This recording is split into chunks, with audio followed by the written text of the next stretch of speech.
Hello and welcome to Preprints in Motion. Join us as we sit down with early career researchers and discuss their latest preprint and find out about their journey through the muddy marshes of academia. But we don't stop there. Every month we'll be bringing you special episodes with open science leaders where we discuss how to fix academia. Easy, right? So hit that subscribe button, leave a rating, or find us on Twitter at MotionPod. But for now, let's get into the show. Today we learn how to extract DNA from very old, very precious samples with Erica McAllister and Petra Korlovic. I'm a bit nervous for this one because Erica's done real BBC programmes. We're very amateurish compared to that.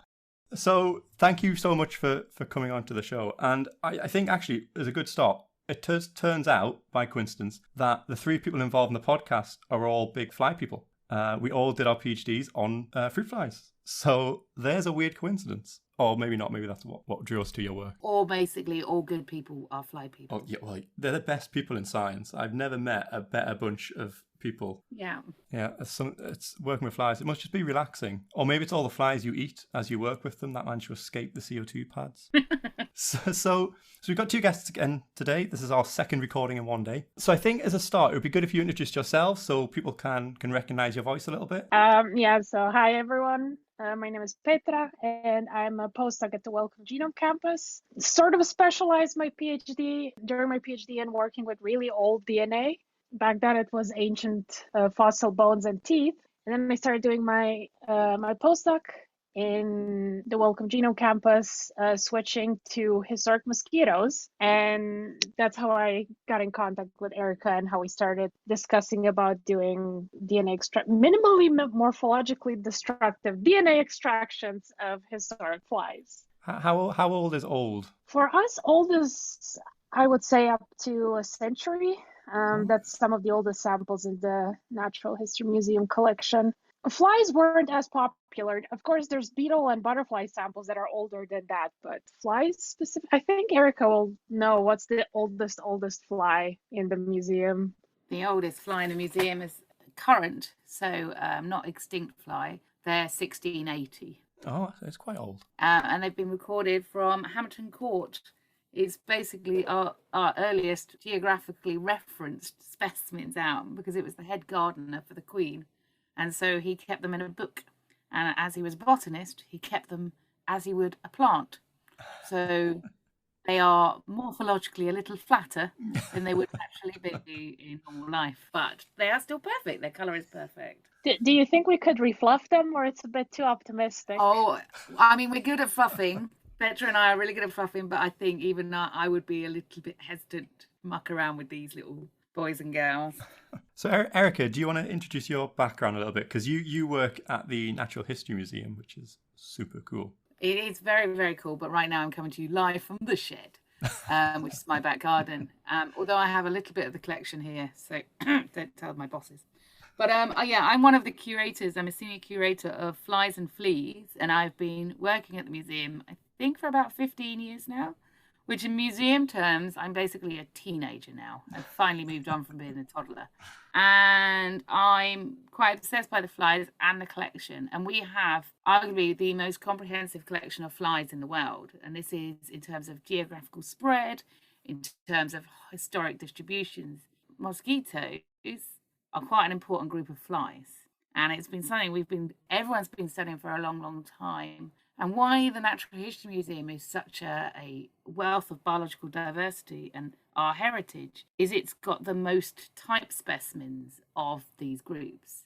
So a type specimen is the name-bearing specimen. So we have this arguably for all animals and plants.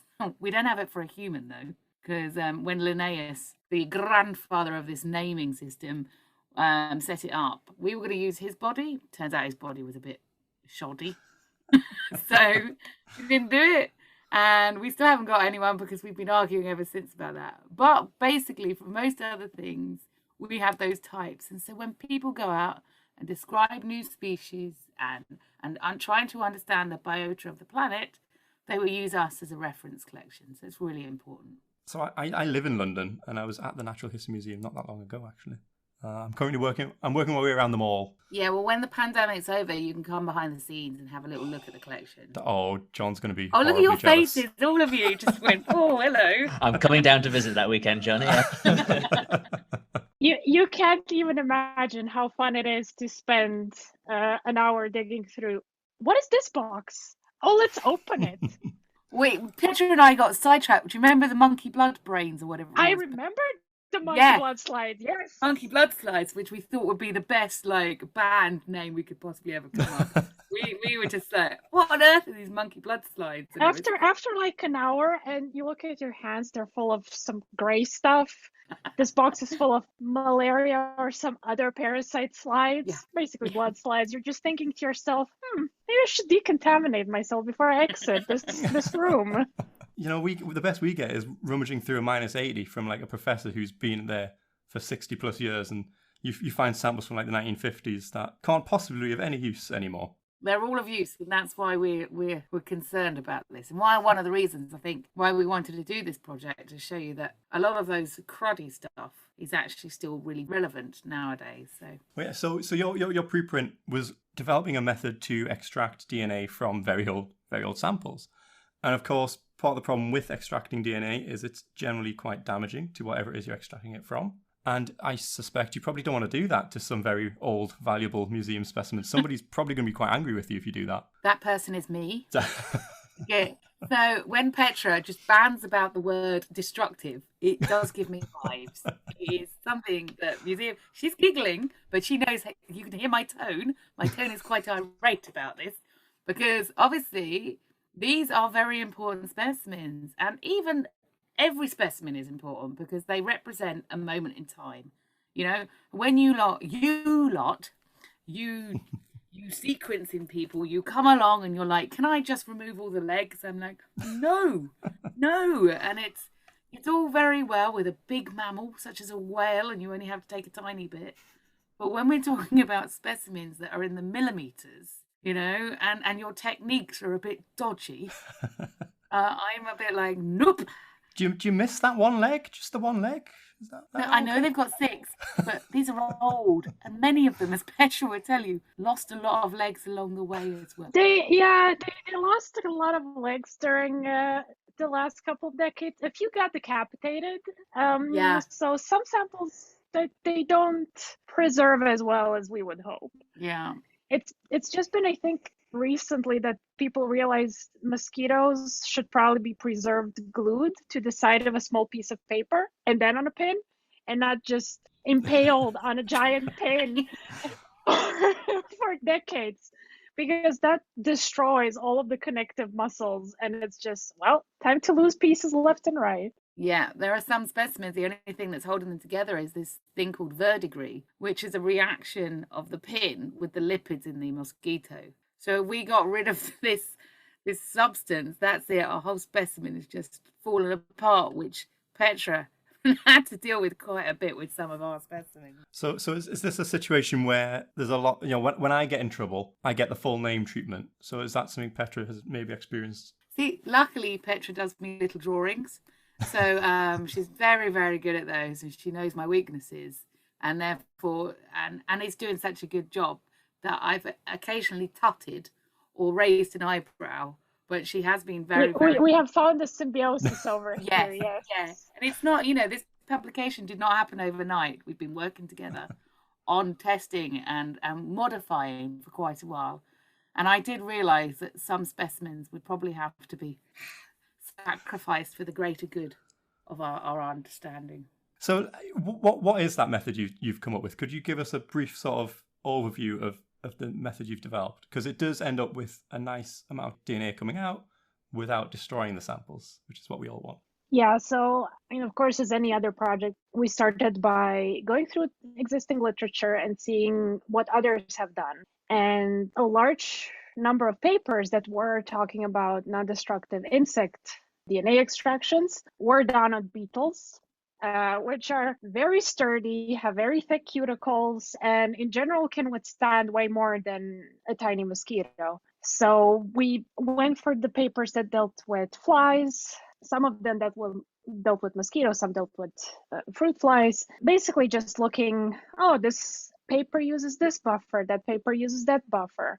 And so I took some of those buffers, simplified them, and then we started testing them on primarily we started with Anopheles or malaria transmitting mosquitoes because we are doing a whole bunch of projects on them. So the idea was, well, we really want to know what happened there in the last 100 years because it's a very, very present day researched group.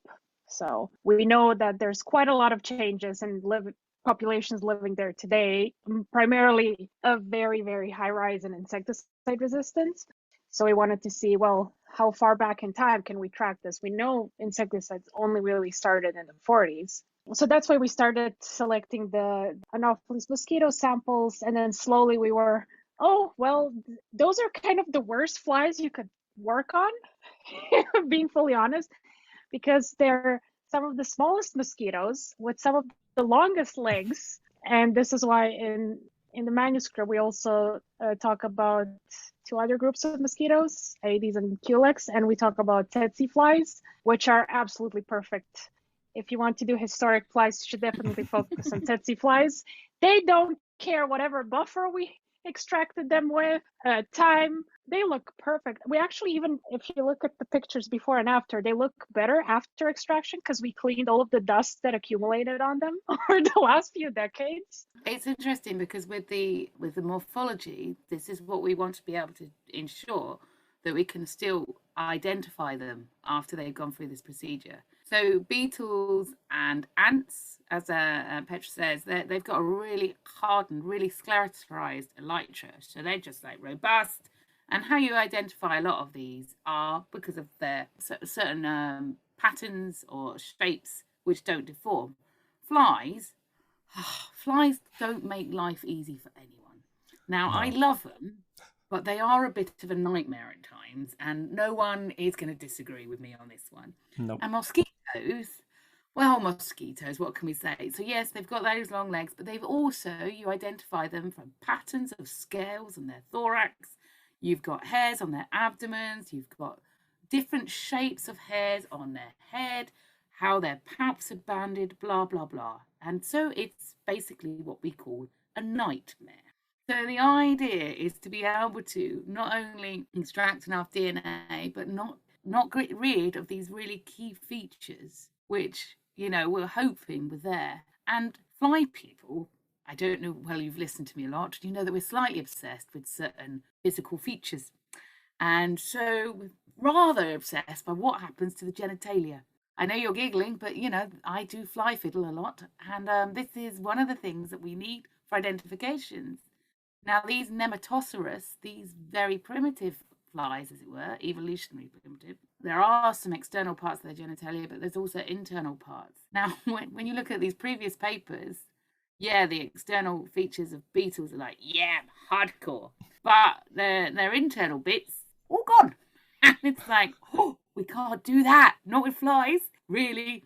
And as you are all Drosophila aholics, as it were, you will understand how important it is to make sure we retain these features. So inside and out, we wanted to develop a technique to enable us to really see what's going on. I think it's safe to say we're all fly fiddlers here. Yeah, is this a Fly Fiddlers Anonymous? It is. So one of the steps in your method, and I'm very jealous you came up with this. So you put your samples in a sort of a box to rehydrate them. And this is something we did during my PhD. So one of the methods we had to do was to put cells in what we called a humidified chamber. So it was just a plastic box with some wet paper towels on the bottom. You called it a fly sauna. Why did I not come up with that? What a good name for it. That is so much better than humidified box. Well, we came up with quite a lot of pretty good terms during this whole project. I think it came from basically when I started this whole extraction procedure, I thought I could just put a mosquito in a tube with lysis buffer. Because it was so dry, the static electricity basically destroyed it. So I stopped the experiment at that point and actually went to insect blog posts that mostly deal with butterflies and other insects. And then I was reading up on how they deal because they have to collect stuff on the field and then it probably dries a bit by the time they're ready to prep them. And they actually had, food containers full of just cotton balls with water, and not even a microwave, just like on their windowsill, to rehydrate them. And it basically, at some point, really just looks like fly spa. You just have these insects sitting there at, let's say, 30, 35 degrees in a nice moisture-filled environment. And at one point, I took a photo of our flies and that's in the Twitter thread, of our flies in a box, pinned, nicely rehydrating. And I jokingly sent it around to my group, calling it the fly spot. People were very upset because that was during, I think, second lockdown. So they couldn't go to the spa, but the flies could. The flies often have it better than we do. They have a much better life.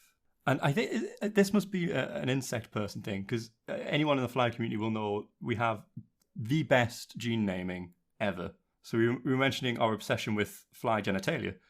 We've got Ken and Barbie as genes that are associated with fly genitalia. They're just all so good. I'm kind of jealous we don't get to do that with the mammalian stuff. I got to interview Stephanie Moore, and she did First in Fly, her book. And we were just giggling our heads off about the inappropriate gene names. And I cheap date. Cheap date's a great one. Yeah, I know. And it's like, gosh, it really is. And it's just, you can see how we've just got bored with so many genes, and it's like, let's go for it. Yeah, I mean, you can see the difficulty a clinician might have if they were in a clinic describing that to a patient and calling the patient just cheap date. You're a cheap date. So, I mean, we've already touched upon how important these specimens are. But as you say, some of these early attempts when you're trying to optimize these kind of procedures are quite damaging, and you're gonna lose some specimens. How did you choose which specimens to prioritize early on? I mean, did you pick ones that were already maybe a bit tatty and kind of half specimens, or did you just go for it with the really good stuff? No, we didn't. So the collection, we think, is approximately 1.2 million specimens that are pinned. We have 500 drawers of pinned material, just to get your head around. The key top 10, as we call them, the top 10 vectors, we have representatives basically in the Anopheles gambiae and the Anopheles funestus group. We had representatives for nearly all of the species within that group. And then we were like, okay, so we looked back, we digitized them first. So we got somebody to go through and absolute specimen level data, all of this. So this is a big step in its own right, and that took quite a while for individuals to go through it without damaging it, because I did threaten anything they broke off the specimen, I would break off them. So it does kind of hone your instincts to be very good about that sort of thing. So straight away, we can start to actually look at the data associated with specimens. And this is what Petra was very good at. She went through, she's like, okay, you've got a cluster of 30 that have been caught in the same year from the same place. This is where we should pick them from. And then I would go back in the collection and I would look at the sex of these mosquitoes. And I'd say, okay, hold on. And we wanted to predominantly work with the females. But then there's also sorts of exciting things for later date that we want to save, is that a lot of them still are blood-fed mosquitoes. So these were caught in the field. So who knows what we could actually find from their stomach contents. So we were specifically trying not to pick blood-fed mosquitoes to start with. So there was a lot of to and fro to see what was going on. And yes, we did sacrifice some of the most deformed-looking individuals to start with. Though we do have one of the larger sets in the manuscript is also on lab-reared mosquitoes. They are lab-reared mosquitoes from the 40s. So if you look at their mitochondrial genetic diversity, they're still quite diverse. So I don't think it was what we would say lab colony, very narrow genetically. It was probably catch, put in box, put in lab. I mean, that digitalization effort must be quite a good resource as well, right? That must be incredibly useful. Well, this is the museum is doing a full-on thing at the moment, is trying to digitize our collection, which is a way of repatriating all the biological data. So we pay for the storage, but we get absolutely every bit of information out there. And one of the things that this project, hopefully we're going to leap on, is we have a huge collection of mosquitoes, but think about how many other collections around the world have this. If we start to digitize all these collections, you have such a wealth of data to be able to start understanding more and more about how these populations have changed, how they've migrated, and things like that. So yes, it's a big thing that we as the museum are trying to do across. I worked out my present rate. It would take me 300 years. So luckily, they've developed high throughput digitization processes. Because yep, I'm not the fastest. You don't want to spend the next 300 years doing it? Oh, I'm happy doing that. I might have to stop doing podcasts, but So I mean, when you're doing this, how much genetic material remains after you've taken your samples? Is this something you could go back to the same sample and take more DNA if you need to in the future? We haven't really tried this with the old samples. I'd not even thought about that. Yeah, but that's because we tried that actually with modern day samples where it's samples from our insectary, and so Erica doesn't need to see us putting metal beads in the tube and then vortexing until we homogenize the tissues. Gonna go sit in the corner Close your somewhere. ears. Yeah, so we've tested. Basically, we also switched this slightly less destructive but still non-destructive approach for the modern samples. It's just we're not as cautious with them. We don't put them in single tubes. They are in plates. But all parts of the mosquito, even though the legs typically fall off, are in the same well, and you can go back to it and look at it. And this whole approach, even for the present day samples, did start because of this historic samples and talking to Erica, because she was so adamant that morphology is important and we should probably preserve it down the line. So we were, let's also try this on the modern samples, see if it works. And it works great. This is not a preprint, it's a paper that was published a month or two ago, where we basically can screen thousands of malaria mosquitoes for their species. And if not, they have an active plasmodium, so malaria parasite infection going on in them. And the DNA extraction price is 0.09 pounds per sample. That does not account for PCR, but still. And you're left with a plate of mosquitoes that are now in ethanol, and you can go back and look at them. And so just to see, we went back, ground them up, and tried to extract whatever was left.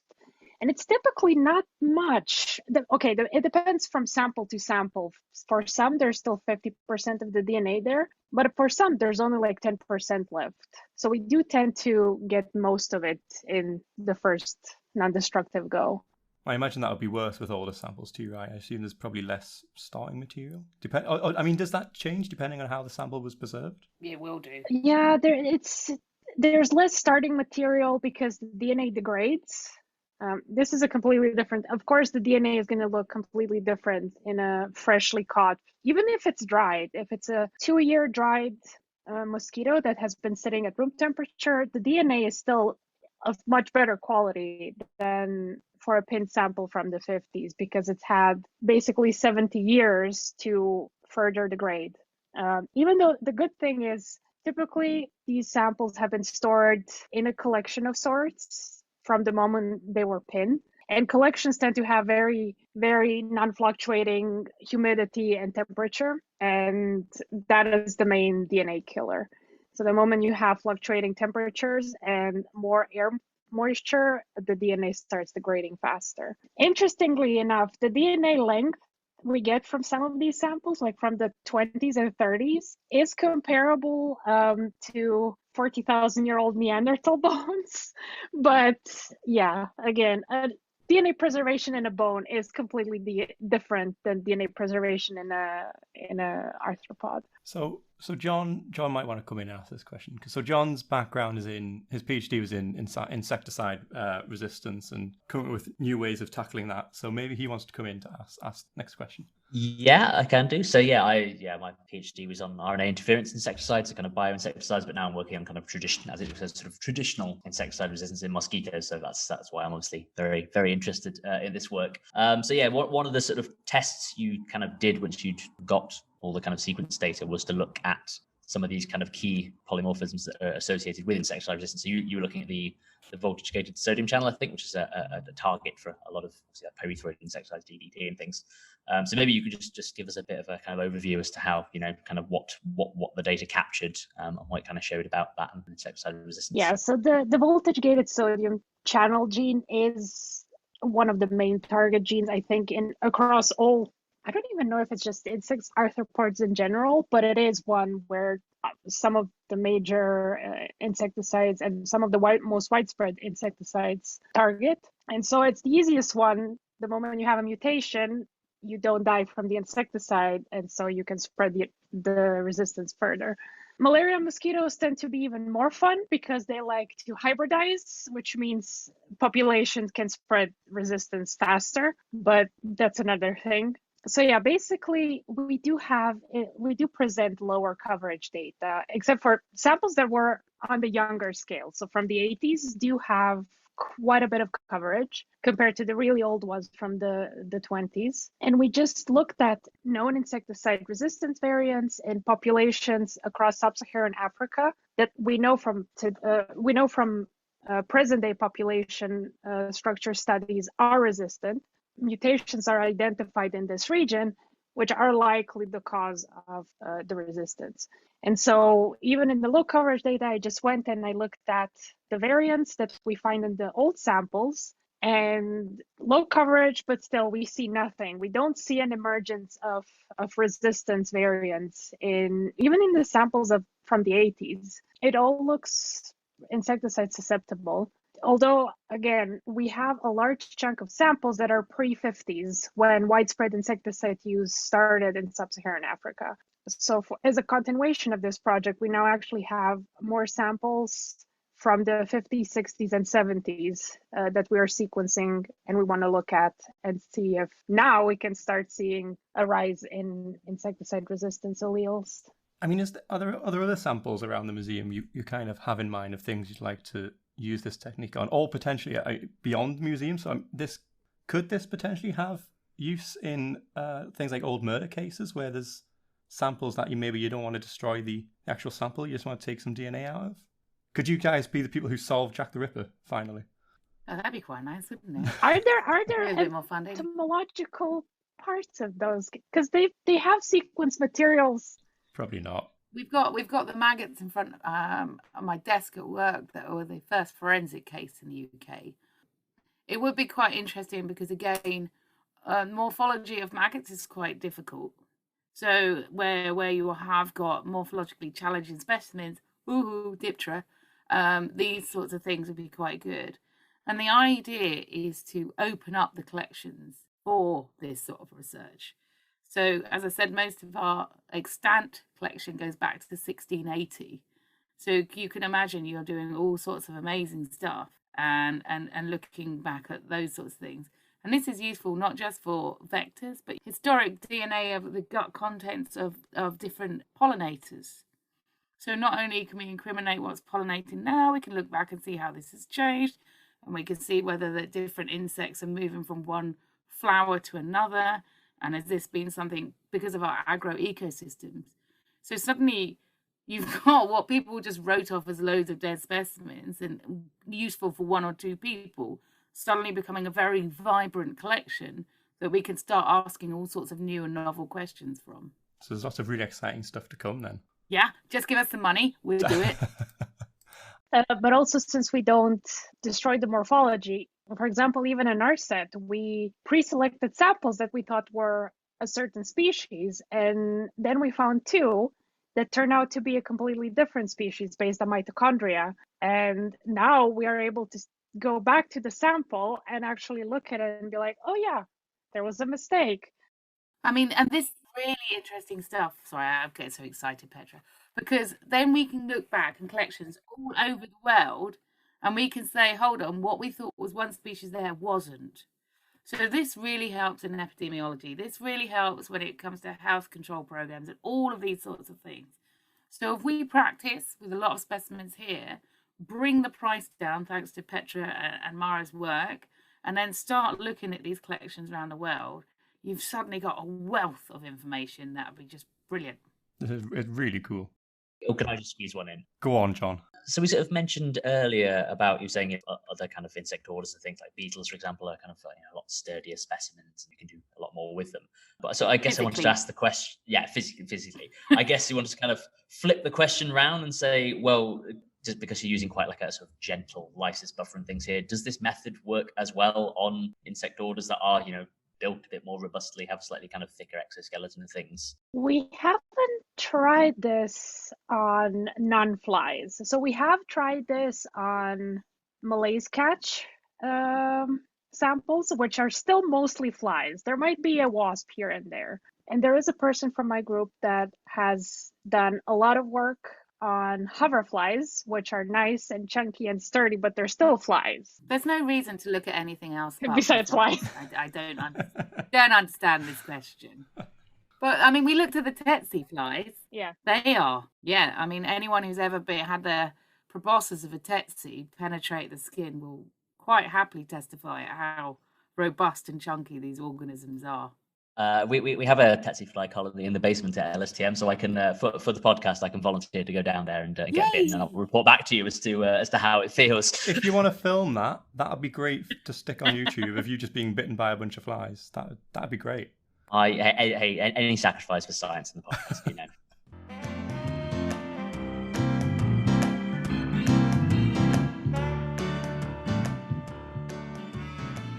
Where do I find out about the different bioarchive licenses? This CC, BY, CDXY nonsense is driving me nuts. ASAP Bio have a resource for that. Ugh, that's your answer for everything. That's because they have everything you need to know about preprints. Sure, they probably have the basics, like info on the preprint servers, but what else is there? There's so much more. Looking to post a preprint but not sure what different journal policies are? They have a collection to help you out with that. There are meetings around preprints and associated services. If you want to know how preprint adoption has changed over time, there's even a page on that. And COVID? They have a big section on preprints and the pandemic, plus some really cool infographics for communicating preprints. And university policies? Surely they don't have that. They collect uni policies where possible. Okay, they do sound pretty impressive, but is it not a bit of an echo chamber? It can be, but ASAP Bio also engage with people who don't love preprints and have concerns. So we had an excellent discussion on this very topic a couple of months ago. Oh, is there anything ASAP Bio don't do? Honestly, no, they're so nice over there. They were so quick to jump in and support this show. It's your one-stop shop for info on preprints and open science initiatives, so head over to asapbio.org to learn more and subscribe to their newsletter for the latest in preprint news. If you want a deeper dive into the world of preprints, then look out for the next recruitment of ASAP Bio Fellows.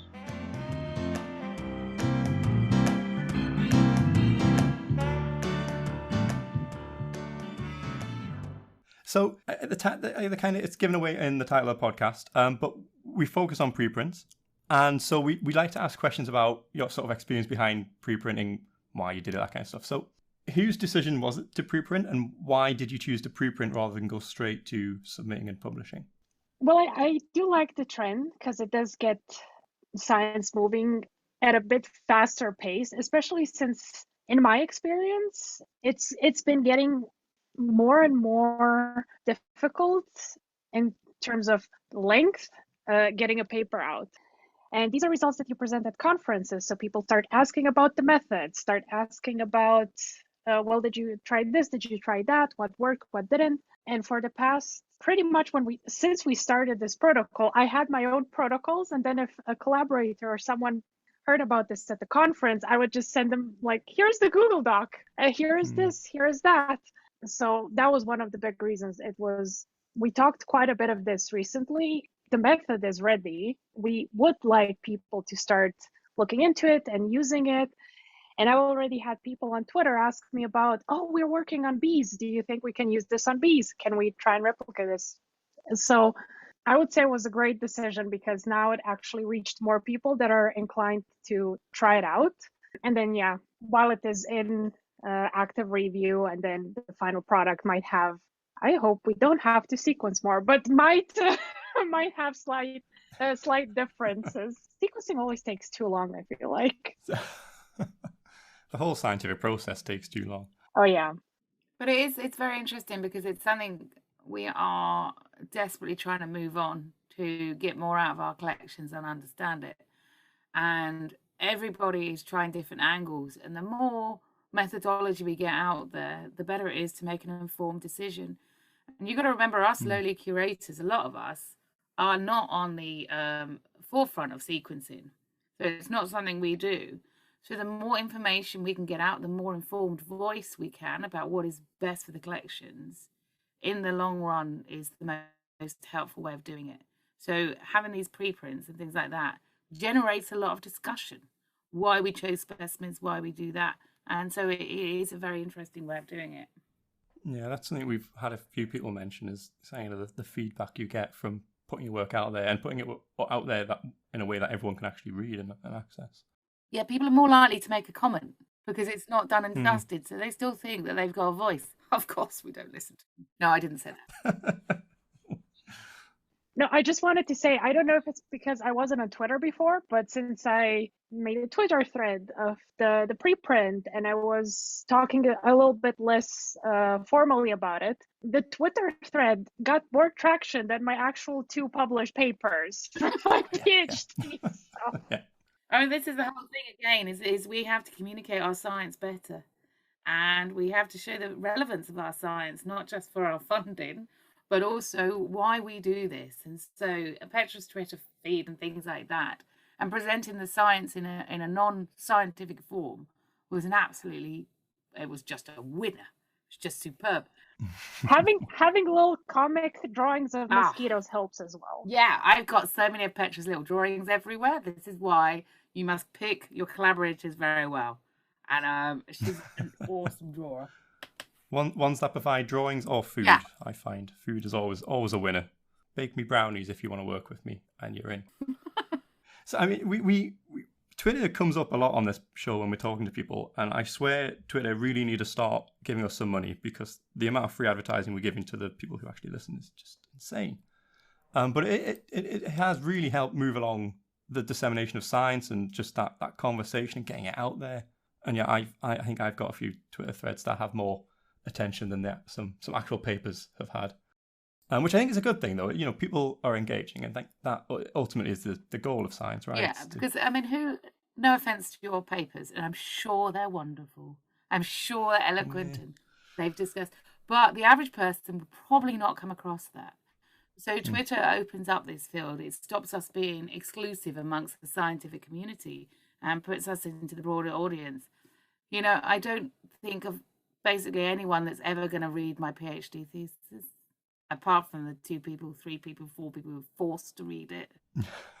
So it's suddenly you're learning how to communicate, and you're learning again how to explain the relevance of your science. And I think this is a lovely thing, and it cuts away a lot of the crap because you're suddenly focusing what really is important, and flies are what's important. So, I mean, talking about sort of communicating science, you're both quite prolific science communicators. As I've mentioned quite a few times now, Petra does a lot of drawing, and Erica has been on the BBC and does a lot of best-selling author. You know, you're really deep into the SciComm side of things. So, I mean, how do you find that as an experience? Is that obviously you must enjoy it, but how does that balance with the sort of day-to-day work? Do you want to start, Petra, as I cry into my wine glass?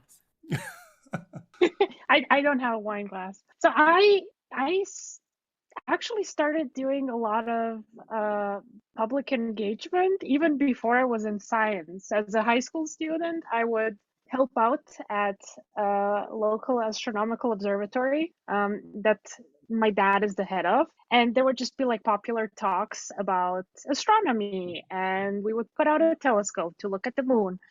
And people of all walks of life and all kinds of background knowledge would come. And so you would have to know how to explain the moon to a 5-year-old and a 95-year-old. So I did start pretty early, and I did realize I liked that. I liked having to challenge myself to explain science in a very different way. And just last week, well, not last week, but a few weeks ago, I had a series of talks for, I think it was primarily aimed at high school students or people that just started university, on what it's like to extract DNA.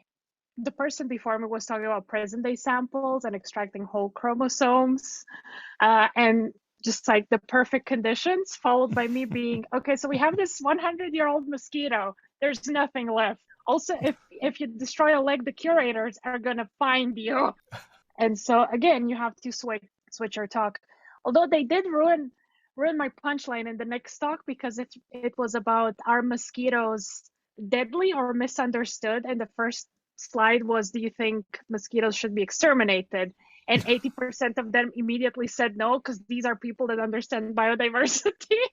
I'm like, damn, you ruined my next 30 minutes. I thought it was going to be 20. And then by the end, 80, or okay, it was more than 90 by the end. So I did change a few minds. Yeah, I think science comm is very, very important. We have to justify having 80 million specimens hidden from the public view. We have to justify why you need 1.2 million mosquitoes. Don't we just want to get rid of them?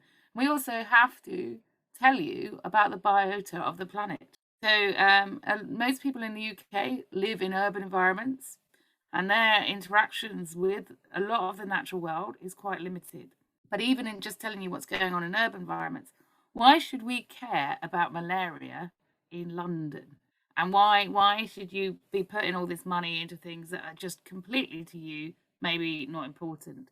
So in communicating, actually, this is a technique that's not just helpful for us to incriminate mosquitoes and malaria and understand what's going on. We can use it for all sorts of other things. So it's been able to look at the bigger picture to explain why science is really amazing and our world is worth saving.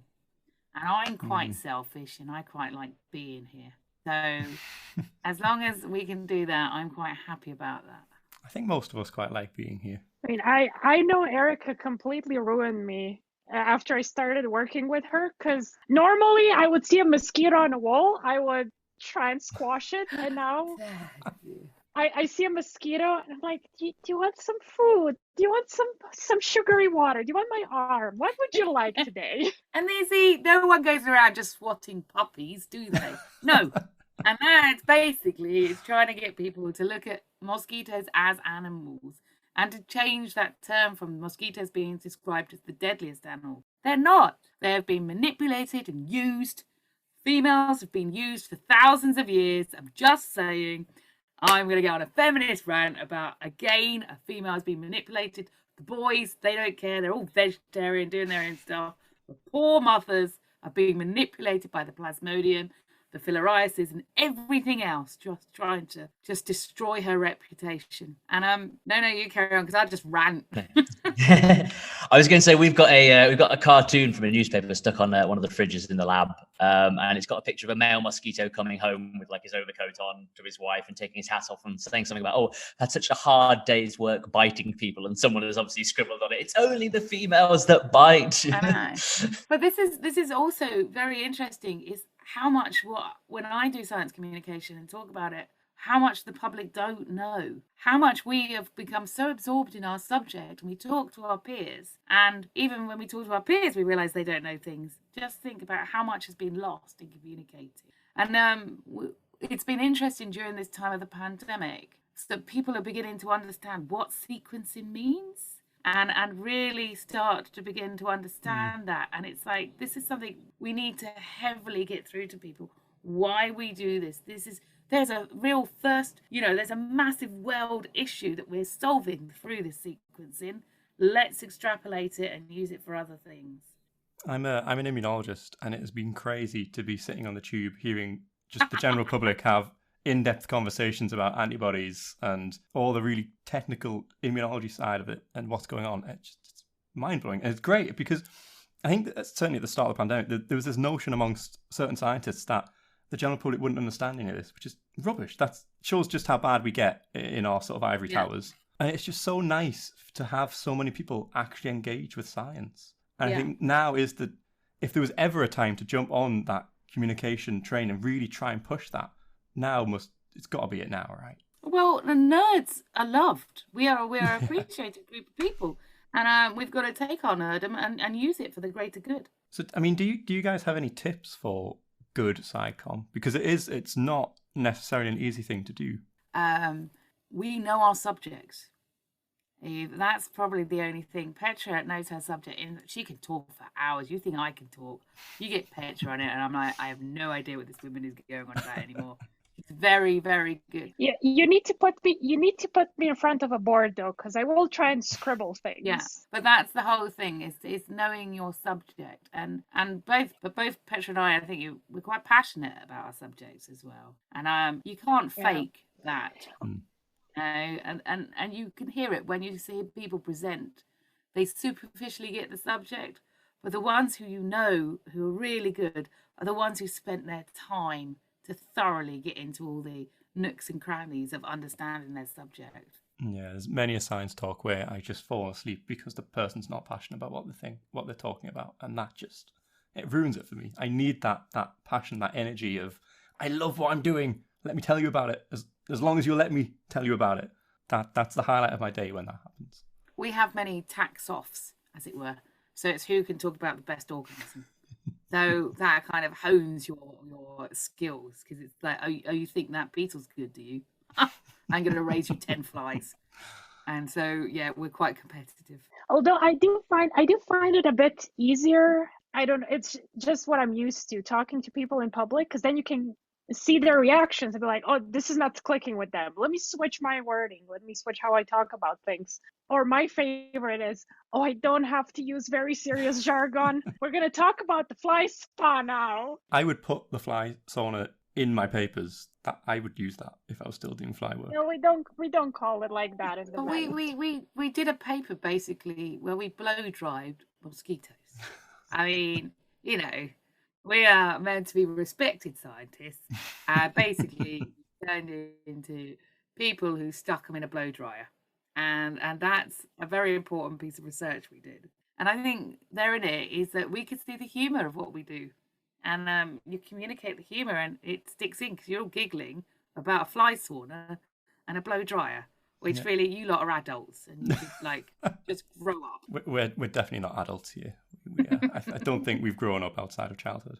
I think we stopped. I mean, the moment I posted the preprint, and Mara, the last author on the paper, was like, you should make a Twitter thread on it to get some traction. I'm just over here rubbing my hands, being like, I'm gonna draw a fly, a mosquito, and then I'm gonna put cucumbers on her eyes because she's at the spa. So that's why it took me 3 hours to make the Twitter thread, because I was here just thinking, how can I make this sillier? Yeah. So slightly selfish question, because this is something I would love, like a dream thing to do. But how do you get involved with doing stuff for the BBC? Like, how do you take your sitcom to the next level? Oh, they came to me. Yeah, I was like, oh, okay, yeah. Would I like to do a series? Think about it. What? I have to talk about flies. I guess it's because the combination of knowledge and humour, and that's basically what it is. It's being able to communicate. Just if you listen to me interviewing these people are legends. I'm interviewing top scientists around the world and things like that, and this is like, wow, like you did this, and it's just there is that inner child, isn't it, that you don't lose. I've never lost it. I've realised that physically I'm sagging, but emotionally I'm still that 4-year-old that's going, can I jump in that paddle and can I put the flea under a microscope? That's amazing. And so the BBC like that, apparently. So that was quite nice. And I've worked, I did a few school gigs with Brian Cox. And so he would go around, he's an amazing guy. It turns out he is really amazing. So what's her, Maggie, who does the Sky at Night? Yeah. Awesome. Okay, so there it was Brian Cox, Maggie and myself. And I'm like, really? You've got an astrophysicist. You've got another amazing woman who's looking at the universe. And then you've got me talking about flies. And I realized at that point, you have to kind of bring out the big guns. So yeah, every weird fly fact, I was there. I was going to find it and I was going to deploy it. And so, yeah, he was very good and he's very encouraging. And you get passed around once you start. It's like, oh. Johnny Vegas goes, oh, you're my favorite entomologist. I'm going to ask you anything. And I'm like, oh, I'm an entomologist to the stars. Who thought that would happen when you're a little person looking at a maggot? I think, it's SciComm's so important, and I think it is really cool to just get out there and do it. I think, we tend to focus on the early career researchers for this podcast, so I don't very often get to talk to big names and get to sort of fanboy out like that. But even just the early career researchers, I think talking to anyone with passion is just, it's so much fun. And that inner child, that is what makes a good scientist. You need to be a child. You put Petra, Mara, who's like the senior researcher, and me in a room. And the conversations are, I mean, they're science, but they're done in such a silly way. And I think that was a really, really nice thing. Because also, it means you weren't embarrassed to say something. You were encouraged. You are developed. And, you know, there was lots of hand-holding along the way because this is a new foray for me into the sequencing and things like that. And Petra's, you know, is still, although amazing, and still quite young in terms of her career. And then you've got Mara, who's more developed. So lots of holding hands and bringing different parts in. And there was no embarrassment of going, okay, look, I don't know what you're talking about, because they would help you along in the process. And that was so rewarding to be part of. Yeah, it's amazing when you're in the kind of the right atmosphere, surround yourself with the best people. It's just, you can't beat it. That, I think, is why I'm still in science. And for me, it was also extremely fun because I keep switching. I like evolutionary ecology. I've been doing that for a while, but I just keep switching organism sequencing methods. I went from hybridizing green frogs and Sanger sequencing to Illumina ancient DNA sequencing on a couple 100,000-year-old samples. And now I'm talking to fly people. I'm like, this is all very cool. And at some point, maybe I even get to work on spiders, but that's for a future. I just really like spiders. Yeah, but you still love flies the most, Petra. This is very important for our future collaboration. I very much like flies, yes. However, spiders do eat flies. Yeah. And some flies eat spiders. So we need to talk. But Petra and I have I also spent time in London school, like researching a lot of the people who did the research. And so again, it developed our other passions, and hopefully we're going to get something out of that. So you're looking at all these names of people who collected it. So again, this is another way of looking at the collections and how they come alive. You've suddenly got the people behind it. So Liverpool School and London School, you know, you're the forefront of so much of the research that was leading to this. And we're looking at Leeson, who collected all of these mosquitoes. He's like a daddy of a mosquito in the vector world and things like that. It's quite fun. We spent hours going through these. We were basically let loose in the archives. London School archives. Here are the 6 books from Leeson. Most are from this expedition in 1936, and you're just there digging through field notes of Leeson's assistant, who was sitting there just like putting little ticks. Okay, yes, this is Phinestus. This is Phinestus, but with this wing type, and you're just digging through these old lab not lab materials, field materials. There are a few lab things too. You have manuscripts that were handwritten because someone then had to sit down and actually type the finished manuscript on a typewriter. It was so much fun. Eric even found the menu from one of the train rides. Yeah, and it's just like they become real. You said, I mean, I've done so much field work, and half the fun of the field work is all the nonsense that goes with it. And suddenly you're realizing we've just looked at that as, say, Anopheles Phinestus or whatever are collected here. And now suddenly we're with them collecting. We understand the effort 100 years ago or whatever to go collect these mosquitoes and what it must have been like. And there's a video of them, a film of them taking off from Croydon Airport and the journey they had to go to southern Africa to do this and how they were met. And it's absolutely fascinating to have a look back. My favourite bit is always the story behind the science. It's always the best bit. It was good fun. My favorite part was I was actually showing a still from the video where they have the ladle collecting mosquito larvae. And then Mara shows up. I was like, oh yeah, here's us doing the same thing 90 years later, but with buckets. And so it's people collecting looking in a bucket, looking for larvae in there. It's very true. We really haven't improved our methodology at all, have we? I use a Hoover now, but that's about it. Well, not for the larvae. Nope. So this conversation could go on for hours, but I think John and Emma will shout at me if I keep it going on for too long. So unless I'm having a whale of a time, you know. Unless you two have anything to add, I think that is a good stopping point. Well, I'm going to add one more thing, is that all of you researchers, think about these collections that are hidden. Hmm. So the NHM is a very important collection, but Liverpool, you've got the World Museum. It's an amazing collection. Everywhere has got all these collections. Start looking about that because they add depth to so much research and they're really, really useful. And just bring your new and novel ways and talk to the people there and find out what we can extrapolate from these long dead specimens. Yeah, so cool. Okay. Well, thank you so much for coming on. I've loved this chat. It's been great. Definitely. As I say, when we're allowed to let you lot back in behind the scenes, you're more than welcome to come and have a look and stimulate some further ideas.